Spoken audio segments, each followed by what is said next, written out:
இருக்கா? நல்லா இருக்குப்பா. கலர் நல்லா இருக்குல்ல? சரி நான் பாத்தியா, சாரி ஓட கூட அடிக்கல, சரியான பிளவுஸ் கூட இல்ல, ஆனா நான் வாங்கி கொடுத்தேங்கிறதுக்காக உடனே கட்டு வந்த பாத்தியா, எனக்கு அப்படியே கை மூடல கால் மூடல. நமக்கு தான் டிவோர்ஸ் ஆக போகுது இல்ல, நம்ம ஃப்ரெண்ட்ஸ். ஒரு ஃப்ரெண்ட் ட்ரெஸ் வாங்கி கொடுத்தா நான் வாங்கிக்க மாட்டேனா?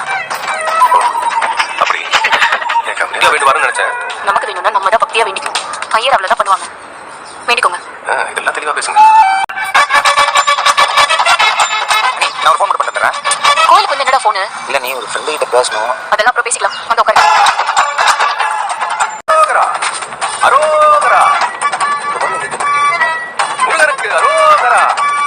உங்க அப்பா அம்மா கூட நீங்க மறுபடியும் சேரணும். பழையபடி நீங்க அவங்க கிட்ட பேசணும். என்னதான் அவங்க பேச வேண்டாம் நீங்க சொன்னாலும் அவங்க எவ்வளவு மிஸ் பண்ணீங்கன்னு பேசிட்டு இருக்கீங்கன்னு நினைக்கிறேன். ஃபர்ஸ்ட் நம்பர் கரெக்ட்டா போட்டிங்களான்னு செக் பண்ணுங்க. நான் நம்பர்லாம் சரியா தான் போட்டுருக்கேன். என் பேரு சுமதி. என் புருஷன் இதெல்லாம் உன்கிட்ட சொல்லிருப்பானே, அது எப்படி சொல்லாம இருப்பா? புருஷனா? அதான் எனக்கு தெரியாம மறைச்சு. என்னது மெண்டலா? என்ன ஃபர்ஸ்ட் லூசு சொன்ன, இப்ப மெண்டல்ன்ற என்ன நினைச்சிட்டு இருக்க நீ?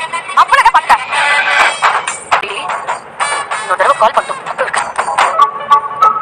போனை கட் பண்ணிட்டியா நீ? இன்னைக்கு இருக்கடி உனக்கு. இருக்கறானா? இந்த மாதிரி வேலையெல்லாம் தைரியமா பாப்ப இல்ல? ஐயோ சாமி, ஆள உர்றி டார்ச்சர் பண்ணிட்டு போன் வர வருது. அம்மா அவதானே இது. ஆக்சுவலா நான் யாருமே கால் பண்ணி டிஸ்டர்ப் பண்ண மாட்டேன், பயந்துறாதீங்க. ஓகே ஏங்க, நான் ஏன் இதெல்லாம் சொல்றேன்னா, அடுத்த தடவை நீங்க பெர்மிஷனோ இல்ல லீவ் கேட்கறதுக்கு இவ்வளவு தாங்கன்னு அவசியமே கிடையாது. அதுக்காக சொல்றேன். Thank you. Nila side visit பண்ண தான் போறேன், அதனால தான் கேட்கறேன். நான் ட்ராப் பண்ணிடுறேன். இல்ல ஆக்சுவலி நான் ஒரு ரிலேட்டிவ் வீட்டுக்கு போறேன். ஐயோ இங்க பாருங்க, அவங்க ரிலேட்டிவ் வீட்டுல வந்து நிக்க மாட்டேங்க. இது போதுமா இல்ல என்ன பலூன் ஊதணுமாண்ணா? ஏய், வீடு முழுக்க பலூனா இருக்கும்டா. நிலா காலையில ஆபீஸ் கிளம்புறப்போ நம்ம வீடு எப்படி இருந்துச்சோ அதுக்கு அப்படியே ஆப்போசிட்டா இருக்கும்டா. அவ்வளவு இருக்குது. அப்படி என்ன சொல்ற? ஆமாண்டா, நீ நல்லா யோசிச்சு பாரு. அவங்க வீட்டுக்கு வந்த புதுசுல நான் அவளுக்கு ஒரு ட்ரெஸ் வாங்கி கொடுத்தேன். அதை போடவே மாட்டேன்னு சொல்லிட்டா.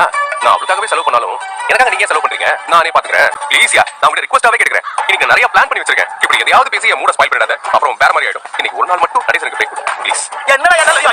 என்ன பண்ணுது? இந்த குரங்கு செட்டப் பண்றது இப்ப என்ன திடீர்னு அலங்காரமா பண்ணி வச்சிருக்கீங்க? என்னடா பிளான் பண்றீங்க? கடுப்பு கலப்பாம பேசாம போயிடுங்க. நான் கடுப்பு கலப்புறேனா? அதே அப்புறம் கொஞ்சம் கூட வெக்கமே இல்லாம என்ன திட்டிட்டு என் வீட்டுல உட்காந்துருக்கீங்க? லூசு பாயில நம்ம பண்ணி என் வீட்டை வித்துறலாம்னு பிளான் பண்றீங்களா? ஆமாமா, அந்த கோட்டையை வித்தா கோடி கணக்குல போதான் போதும். கிளம்புங்க போங்க. ஆனா உங்களுக்கு இந்த ஃபாரின் அனுப்பவோ இல்ல இந்த மாதிரி சென்னைக்கு வேலைக்கு அனுப்பவோ சுத்தமா விருப்பம் இல்ல. நான் அவங்க பேச்ச கேட்காம இங்க வந்து வேலை பாக்குறேன். சோ ஒரு இன்னொரு ரிலேட்டிவ் இருக்காங்க, ஆனா அவங்க வீட்டுக்கு போல. நத்தம் போலீஸ் ஸ்டேஷன் இருக்குல்ல, அங்க போறேன். போலீஸ் ஸ்டேஷனா? ஐ மீன் என்னோட ரிலேட்டிவ்